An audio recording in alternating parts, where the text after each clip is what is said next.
Wanaka down into Lake Dunstan, and then of course it joins up with the Kawerau River, and then the next stop is the Pacific Ocean. We were speaking to Graham Bethel yesterday about his time flying the Mustang here, and I remember he used to love disappearing down into A couple of pretty mean trout down there from that Mustang. We didn't even see him down there. See my museum, and g'day to all the folk here from the Royal New Zealand Air Force, including New Zealand Defence Force fire crew. We've got the trainer.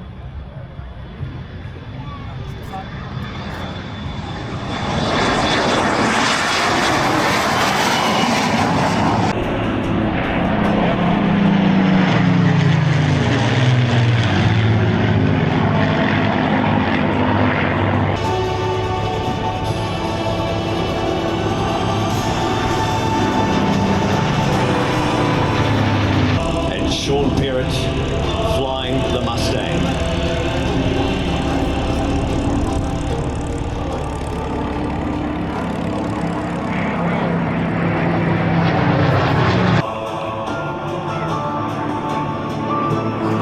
Very gentle tail chase here. But big long engines, unlike the radials, although they're difficult as well, but the big long Vs, the V12s that we have in front here, the pilots will look out to the side to get there.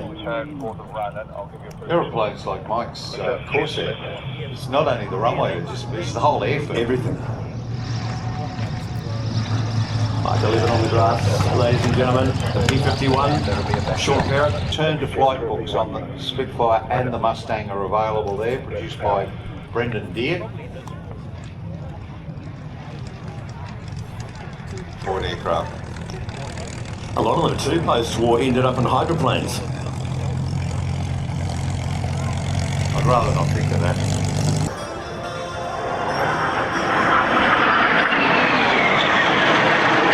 The jet engine developed by Frank Whittle, installed in a tiny airframe built by De Havilland.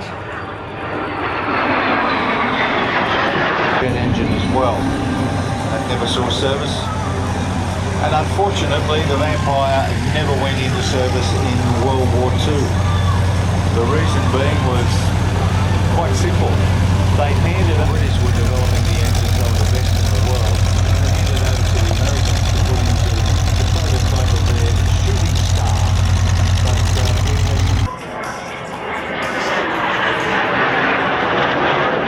roll over the top of the Havilland Vampire.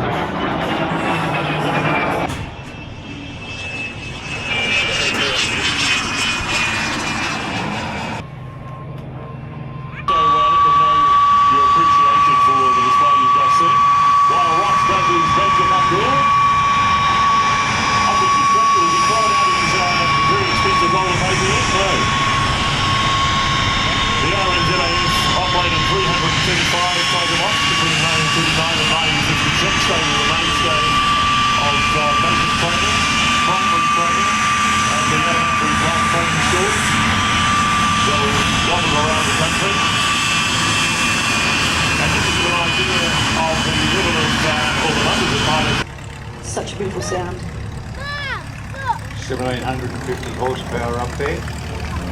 Because the Yak 3 was a V12 fighter during the Second World War, but there was one modified. They called it the Yak 3U. It was fitted with the single-engine fighter.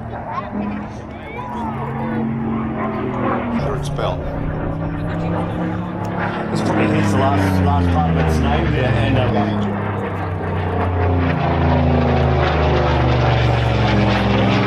you are flying a lot of power sitting behind that massive engine.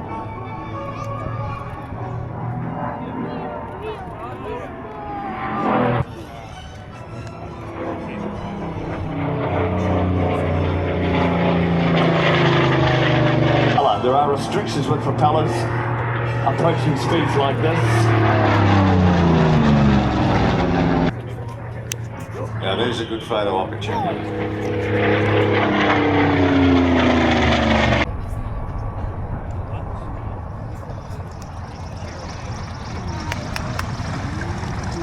Mike O'Sullivan, ladies and gentlemen, steadfast. In 1988, Warbirds on parade.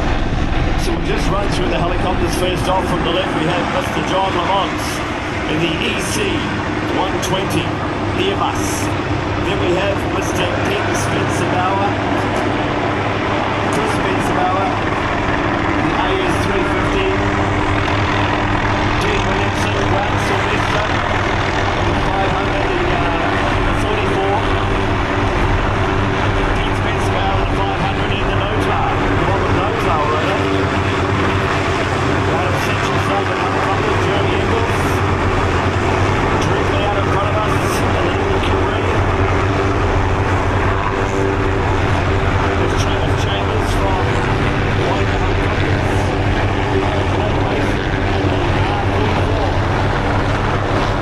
And we're directly in the R22, Ray Mason. Down the line, the R34, two R44s, the EC, Airbus EC, these are the E4.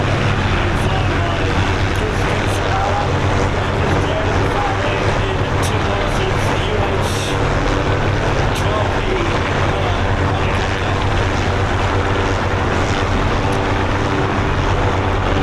This helicopter is flown by Simon Spencer-Bauer. So Simon decided that he would stay at the end of his flight because due to his limitations and the helicopter's limitations, he really wanted to get his son's rover wash. Isn't that beautiful? See the wave, everybody?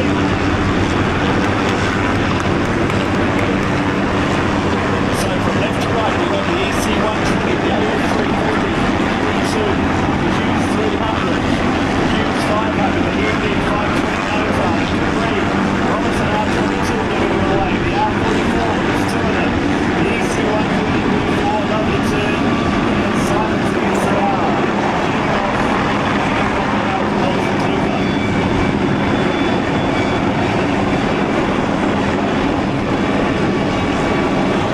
but you got a great story. Yeah, morning, Grant. It is a good story, and I think it typifies what it was like flying with Tim Wallace and HOT. The original registration was HD It's had a very colourful history. It's been in the Wallace family all those years, and it's caught a ton of deer, 520. 540 like coating engine. 305 horsepower, and he's dancing. Simon is dancing with his son, Mr. Chris Spencer-Bauer, in the Airbus EC-130 B4.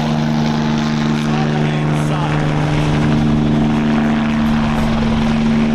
That really does show the advance of the technology up there.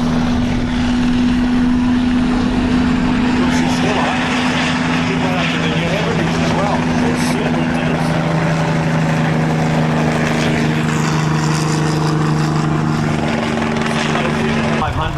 The Hughes 300 at the end, the two Airbus AS 350 Squirrel B2 and the EC 120 pilot.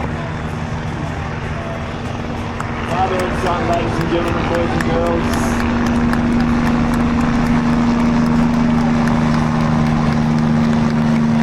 Yeah, they have, and they've been running tanks before as well. The only problem with the gas turbine engine in a car or a tank, it has to run at 100%. They use a clutch system to deliver the power. They use them in the unlimited jet boats as well. Chris Spencer-Bauer later. Coming down the line now, this is local pilot, Warbirds, Warbirds. This is John Lamont in the EC 120. Give him a hand, folks.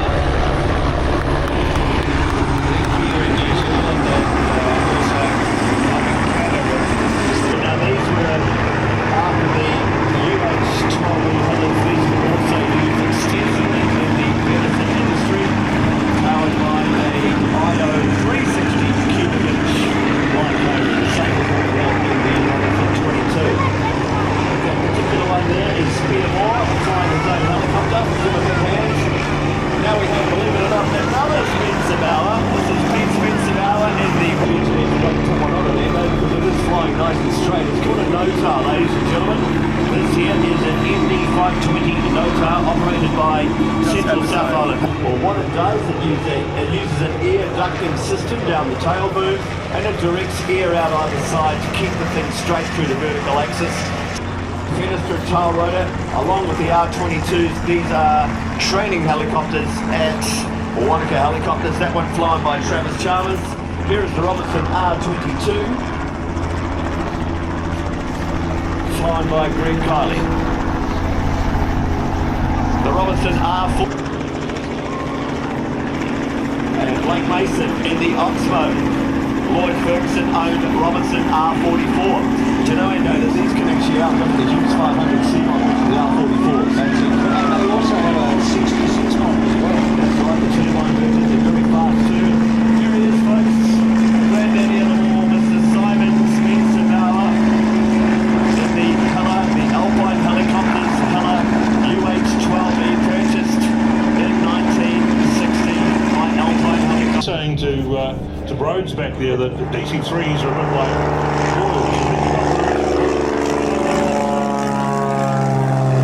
Pellerini, originally designed out here, came out to New Zealand and produced what he called the Bennett air truck, and dropped stuff into the hopper really, really easily. This is local pilot Don Hart. He's got a fertiliser company as well. And you know what? He told me That lives out in the airport. Now this aircraft has been meticulously put back together and restored by Callum Smith. Comes from those two little sesqui planes that poke out below the main plane or the main wing. That's the same as the Waco that we said. That's right. Beautiful shots there. where the loader driver sits facing the other direction. We are doing sewing.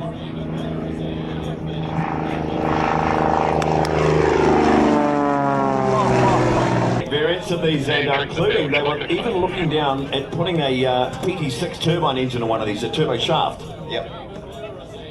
Obviously that PT6, probably the most well-known gas turbine engine anywhere in the world, built by Pratt & Whitney Canada. Yeah, some amazing variants here from the little 550 horse. Imagine 550 horse on one of these, because they're putting out at just on over 300. The PT6 is once again a reverse flow turbine, turbo prop. Sat in the museum for so long, I used to walk past and always wonder what it would look like in the air.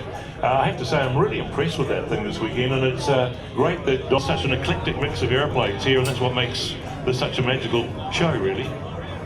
These things are designed to take over from the Tiger Moth. This was the very first indigenously designed aircraft by de Havilland Canada. Don Hart, ladies and Precise handling there, very easy aircraft to fly. Actually went out of service in RAF training in 1997, used by the youths. That's the, as you said, the poor man's Spitfire. However, we have the real thing.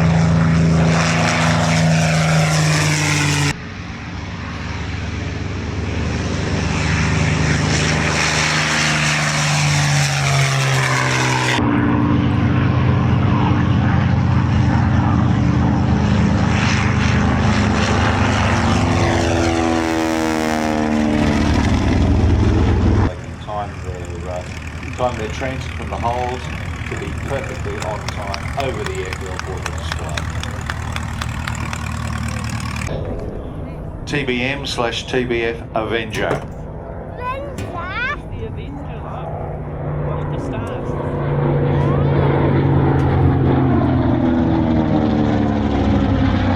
training on the Jet Provost and Hawk.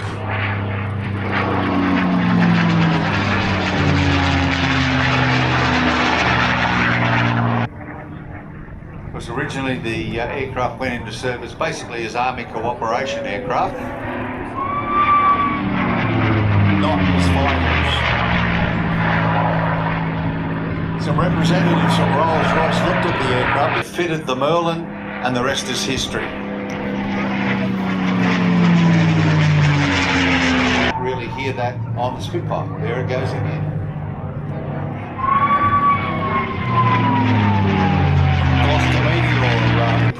visibility called the Malcolm Hood. Visibility.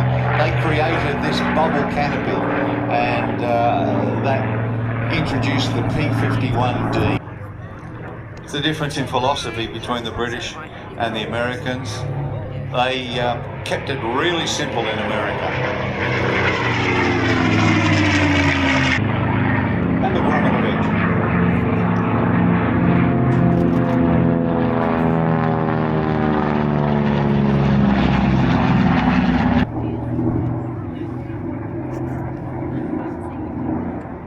Because the Avenger doesn't look much on the ground, looks quite ungainly actually, but up in the air. Inspiring the next generation. Yep. There you go, guys. Welcome back.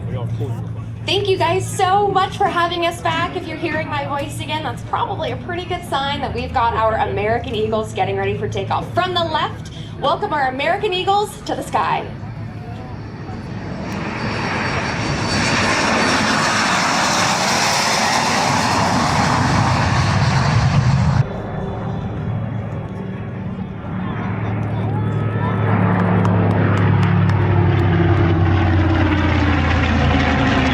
So another recognition just for how challenging it is to bring 3 different aircraft like the Mustang, Spitfire, and the Avenger together. Boards and Stash getting ready to give you a very fabulous first fly pass of the day.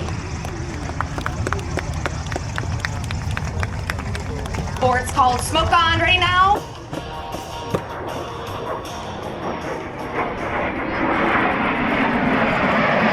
Belly up pass from your American Eagles.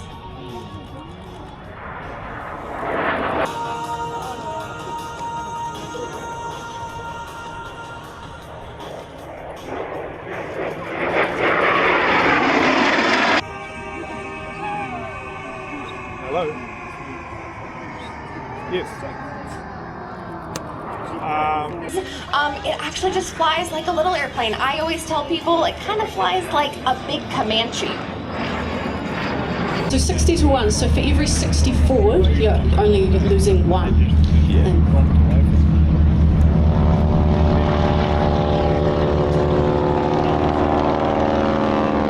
I went downstairs and I did a bit of aviation nerdery, and I watched a couple of YouTube documentaries on the Broussard.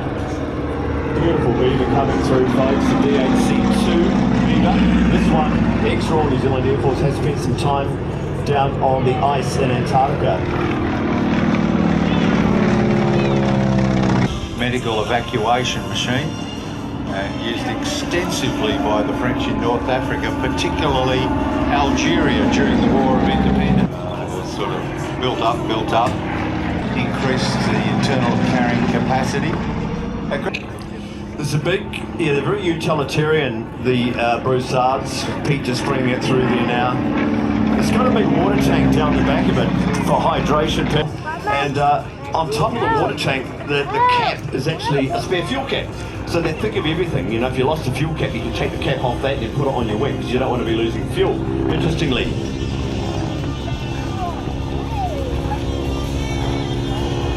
Gallon drum, and to be able to be fitted with wheels, skis and floats.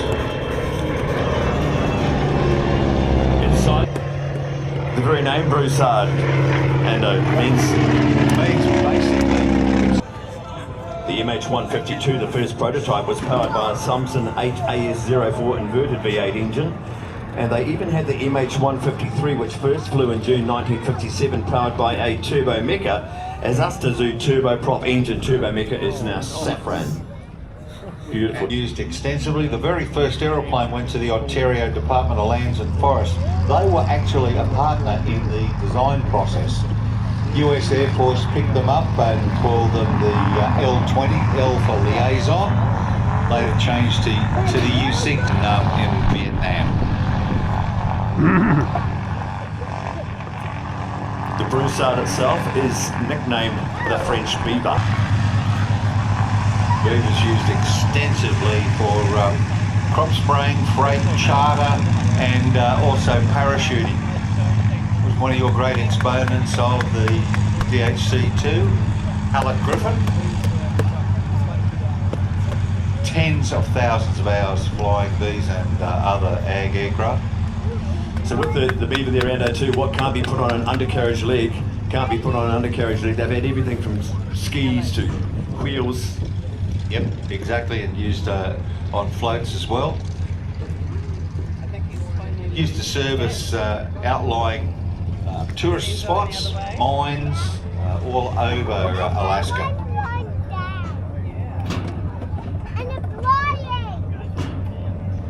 So if you turn your eyes skyward, folks, Doug Hamilton has just been released.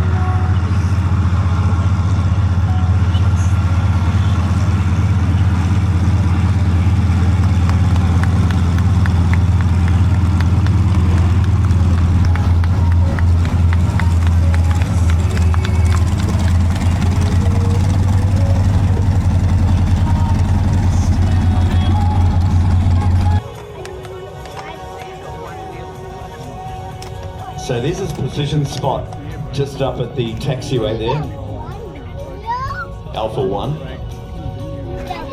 One wheel there, no outriggers. Don't want to damage those carbon fibre wings. So this wingspan, folks, just shy of a wingspan of a 737. Doug Hamilton, ladies and gentlemen.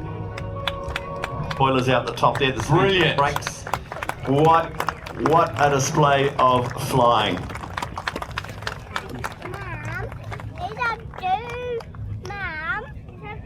Ask him if he'll taxi down the end there, Abby, and come back. Hey, it's down a lot. It's down a dot. And the sentimental journey. My heart at ease. So I'll remind you, you can go to the fan zone at the Blue Otago Daily Times marquee. It's just located next to the Gold Pass entry, and there'll be pilots signing and roaming throughout the day.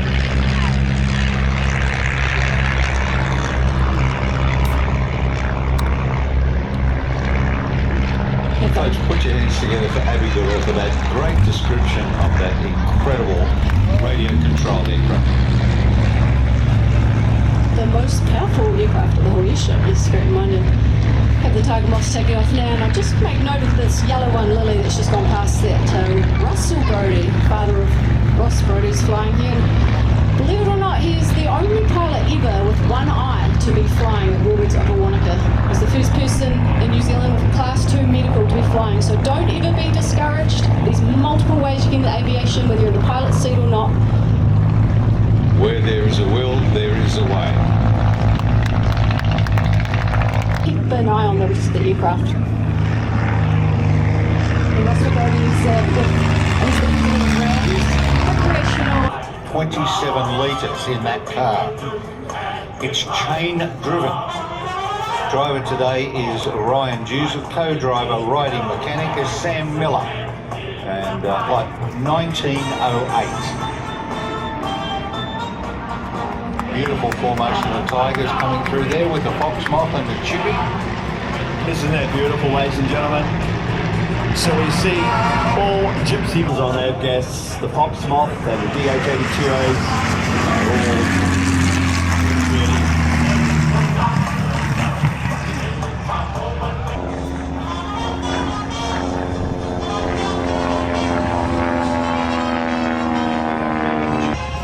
Display here in a V12, not Bevan. Yeah, so he's got the family rivalry. He's got the Fidelity number 4, the Auto Union replica.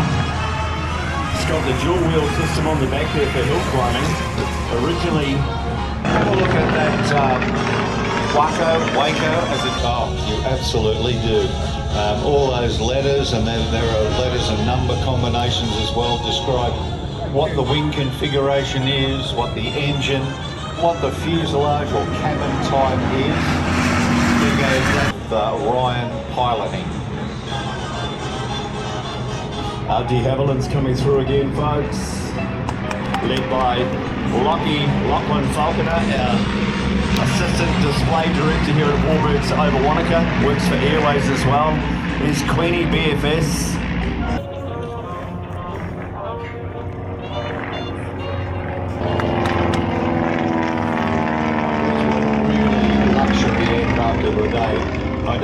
down the runway on Friday, it was doing 1900 per minute.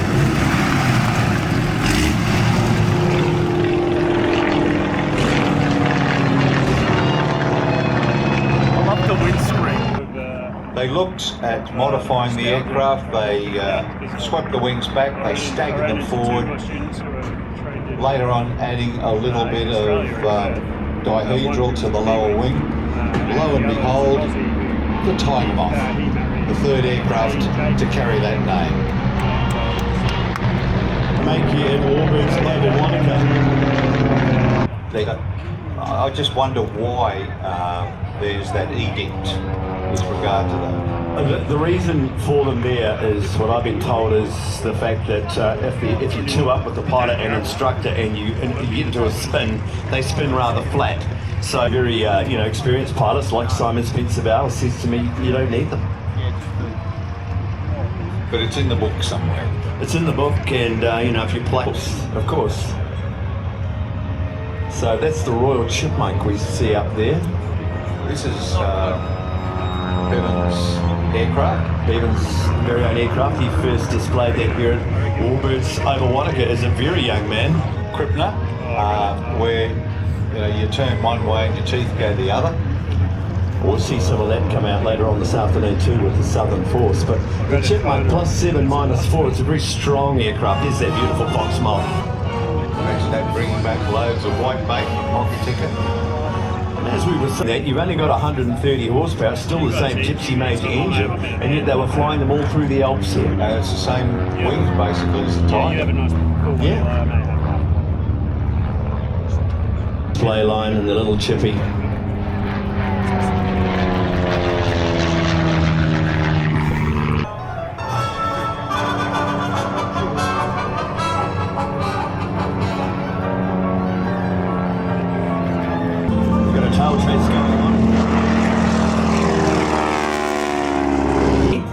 And that beautiful red tiger there came from the deep south of New Zealand, and it was finished off at Heli Support Refinishing, putting that beautiful paint job on, as was Harbour touching down in the Chipmunk as Lucy chases Lockie. Look at that beautiful little wheeler landing in the Done that once or twice before. Now what do you think, doing this in a low-powered aircraft this close to the ground, there's a lot of skill involved in doing these aerobatics here, these wing overs. Controls, power, balance, everything. It's like streamer strafing when you toss out a roll of Mr. Sorbon's finest and you've got to keep it in sight all the time and you are flying the aeroplane all the way through. So and all these, apart from the Gypsy Moth, all these de Havillands have the inverted engine, which can pose its own problems. They have a dry sump obviously, but every 20 put new oil in there. But what is the main reason for having them inverted? Right, that improved the visibility forward. The DH60 had the upright engine. He's got Number 3 Flying Training School of the Haki was equipped in 1942 and it went on to serve with quite a few other squadrons and operational training units. Fathers are the future of Warbirds here in New Zealand.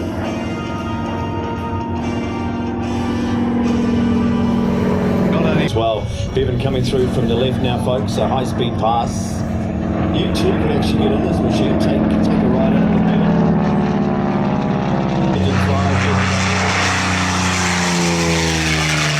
Stencil markings, everything has been put back on it. That was what Bevan wanted, and it even has a couple of practice bombs under the wings. Originally a trainer, then repurposed as a fighter. How did this work?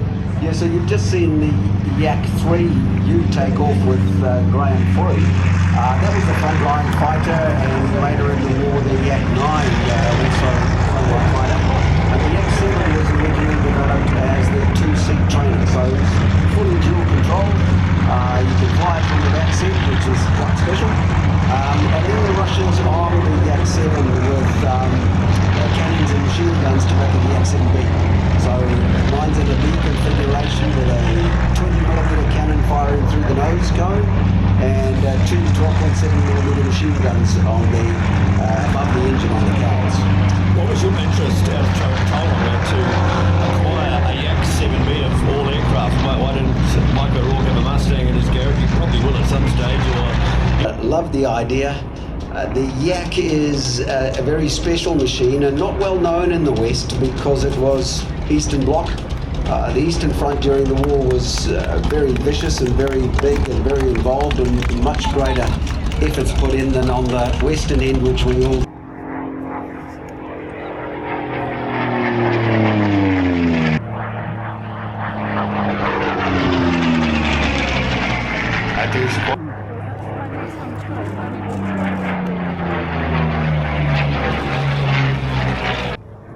recollection, I think the NATO code name was the Moose.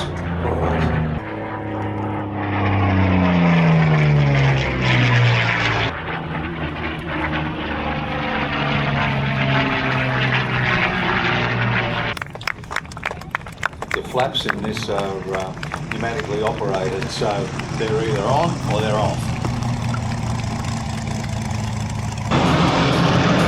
Red Stars aerobatic team led out by Doug Batten, and I'm joined up here by his son Josh. And I actually came across here at the airfield. There is Doug Batten, Josh's father here, and I was speaking to him at pilot's briefing, and they're all wearing Hawaiian shirts for the late Liam Mackle on the train weekend.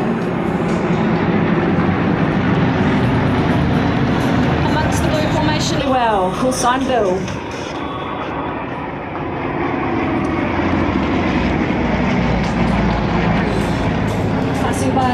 Is the formation world like the Red Stars aerobatic team, the world's largest civilian Yak 52 formation display team.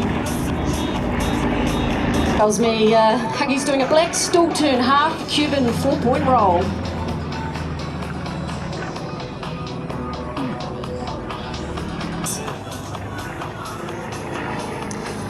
This team is truly unique and a diversity of experience within it. They form a fight.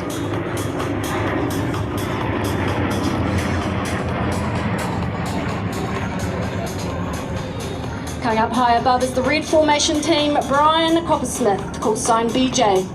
Red number 2, Stuart Reed, Stu. Red number 3, Christoph, the fixer, Berthard.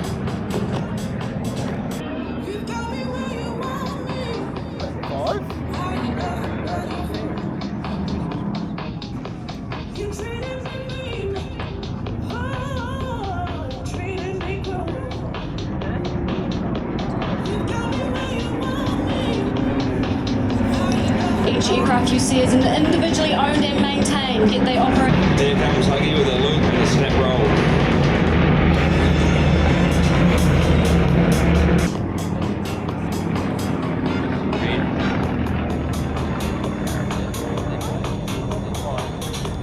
Trainer designed in the 1970s to prepare pilots for high-performance fighter aircraft.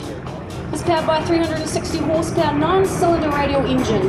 The Yak is built for strength and aerobatic performance, capable of handling +7 and minus.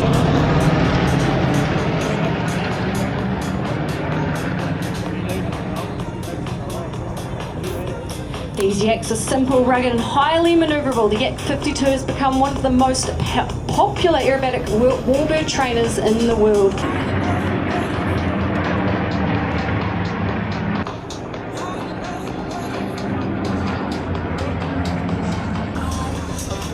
And you're learning aerobatics, you're learning all these crazy manoeuvres and spins? Yeah, I love it. It's great fun. You can spin it, burn a score. You shouldn't do on a system. Looking forward to their display coming up. Here comes Red Team with a tail chase. You'll see on the belly is the retractable tricycle landing gear, which remains a practical design that helps protect the aircraft if a wheels up landing ever occurs.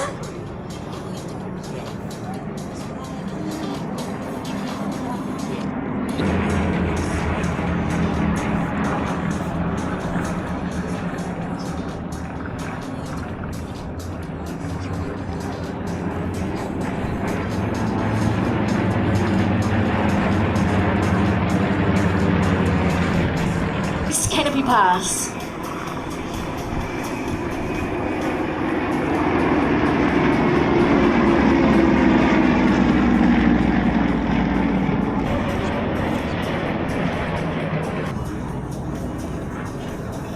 Here comes blue team with a Caterpillar loop.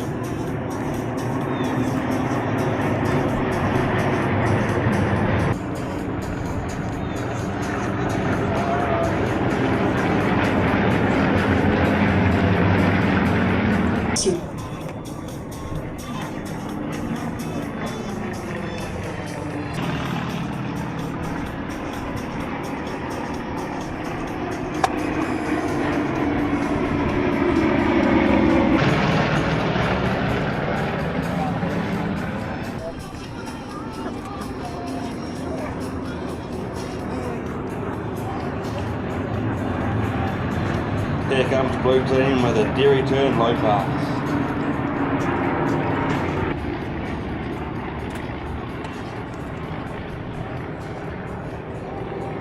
Have the pilots had lunch today, do you know? Nah, waiting for a beer after this.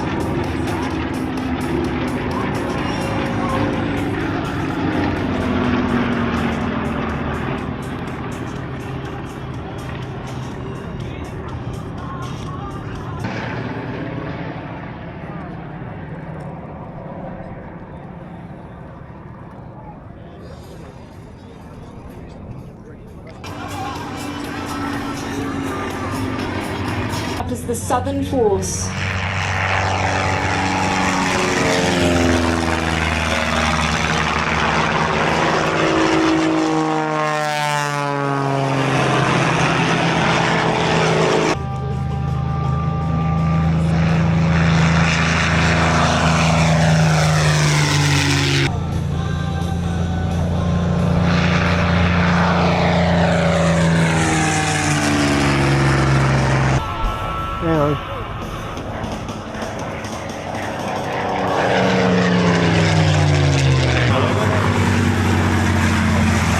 Discretion is the better part of valor.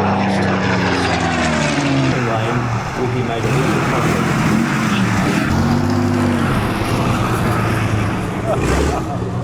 little 3 different types of special.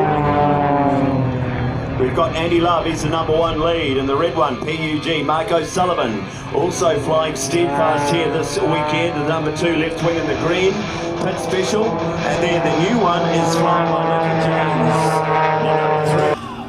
Penny Farms grapes in Blenheim, so there must be money in grapes, I don't know. Look at that, beautiful formation, up and over the top, led by Andy Love.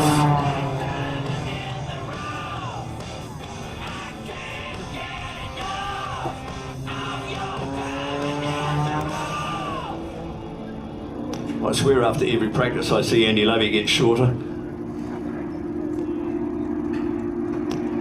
Crowd centre, folks. Take that shot now. A beautiful bomb burst, pyros to match. Andy peels out to the right in a tumble. Lincoln to the top, down through. Mark around to the left-hand side. Oh, that was cool. They are, ladies and gentlemen, our newest aerobatic team. Get the other end, Grant. Here comes the Big Avenger.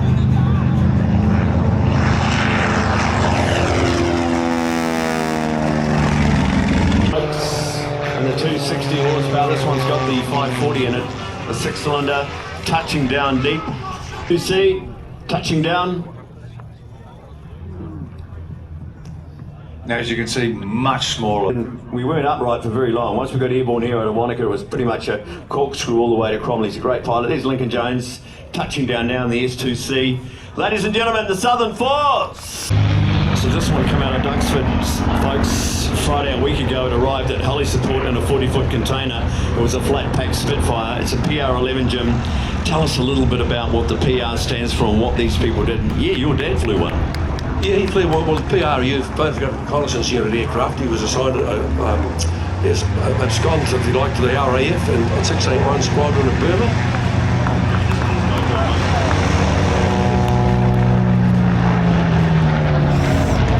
As the PR flies over, folks, we've got Andy Love. And the team from the Southern Force. Mark O'Sullivan, Lincoln Jones doing what we call a doughy. Rangers himself, talking about the big cheese, the head honcho, the founder of Custom Flyers. Warbirds Harbard team, the Roaring 40s. Of course, you here in Tauranga have ENE 66, the blue one there yourselves, based around your museum, so you've got a pretty close affiliation with these. Well, we certainly do. We've also had several of the other ones. How do you put it? Expensive and hard to get hold of. A lot of older people there in our region, as well as many, many young people. Well, it's certainly a handy thing, and of course, there's a lot of career opportunities with it right around the planet.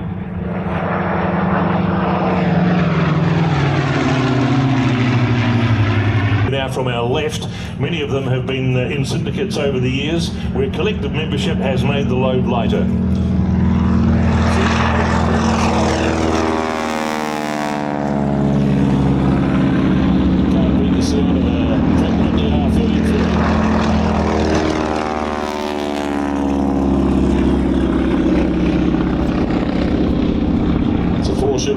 Stream takeoff.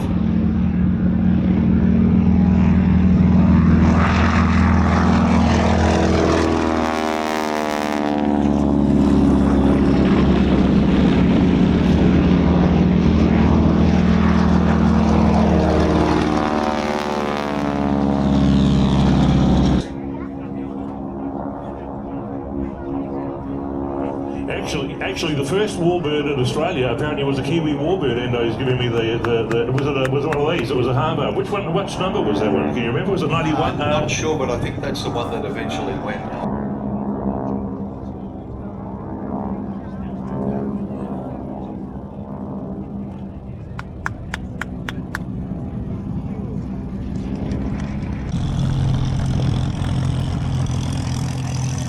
Give 'em a wave, guys. This, I think, is the first major show that we've seen.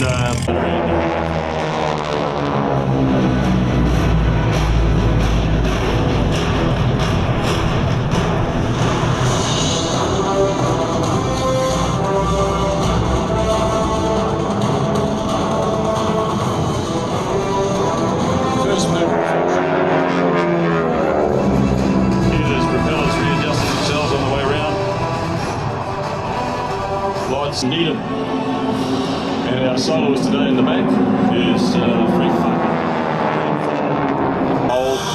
While Frank does his thing in front of us.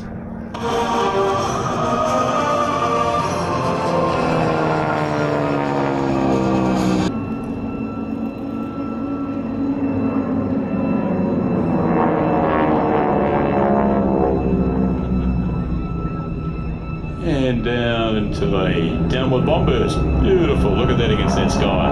Well done, guys. If they want to continue, I might just pause here while we wait for the Vampire to race past. Paul Hoogan, or Huggy, Bex Air Force, New Zealand 787 Training Company. That kind of stuff. And how do these youngsters adapt to that kind of thing, and how do you teach them? I'd suggest there's some people that can learn to fly in a tailed aircraft, something like classic ever since, despite that one, I suppose, get all the airplanes around.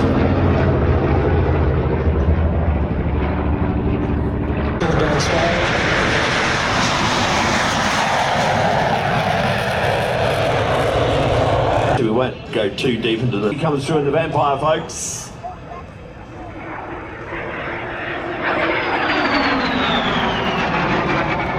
Thanks, Grant. After 22 years commentating here, it's nice to be welcomed back. And everybody, ladies, gentlemen, boys and girls, I think the current team are doing just fantastic, and you deserve to be here. It's wonderful to see you. Thanks, bros. What would Tim do? How would he think if he was standing here right now, looking out? Well, he'd be just looking out, watching aeroplanes, and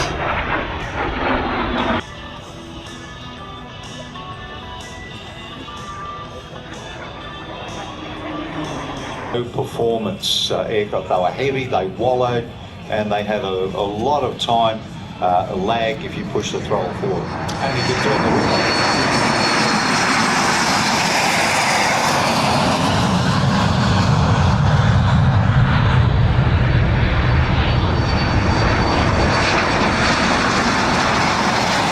Huggy coming in now. Just when that aircraft starts taxiing, just be aware there's a lot of noise. So any of you who are a bit noise sensitive,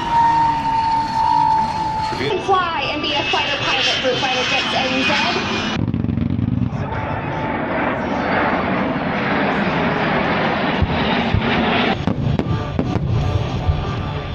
Get your cameras ready. This is a fantastic angle to see the beautiful silhouette of the L-39.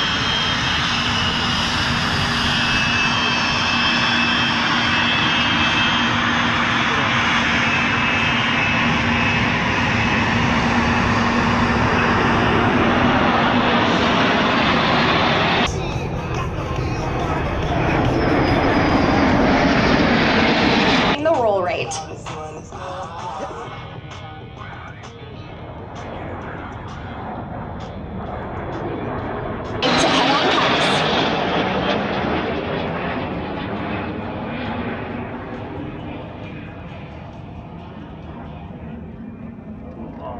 Times their body weight.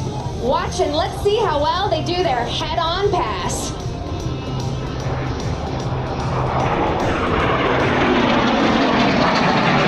And it looks like the American Eagles are giving us another famous belly-up pass.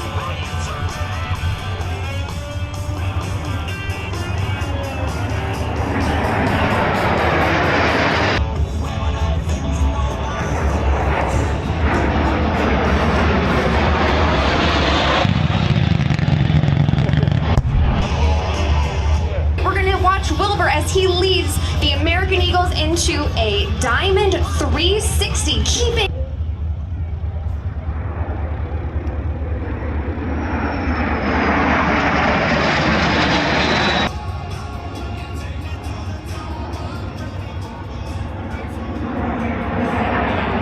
just amazing. Thank you guys and girls. Oh, I'll tell you about that in a minute there, Adam. Look at this, ladies and gentlemen. Helicopters, of course, Inside that cavernous fuselage. So Mark and Jason bring the big Black Hawk down the line sideways here. Make sure you wave, ladies and gentlemen, make sure you wave.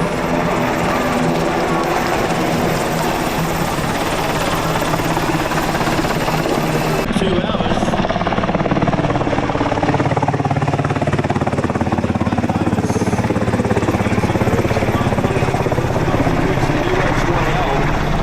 But it can do a twin engine at all up weight. So one engine, not a worry, it's still doing.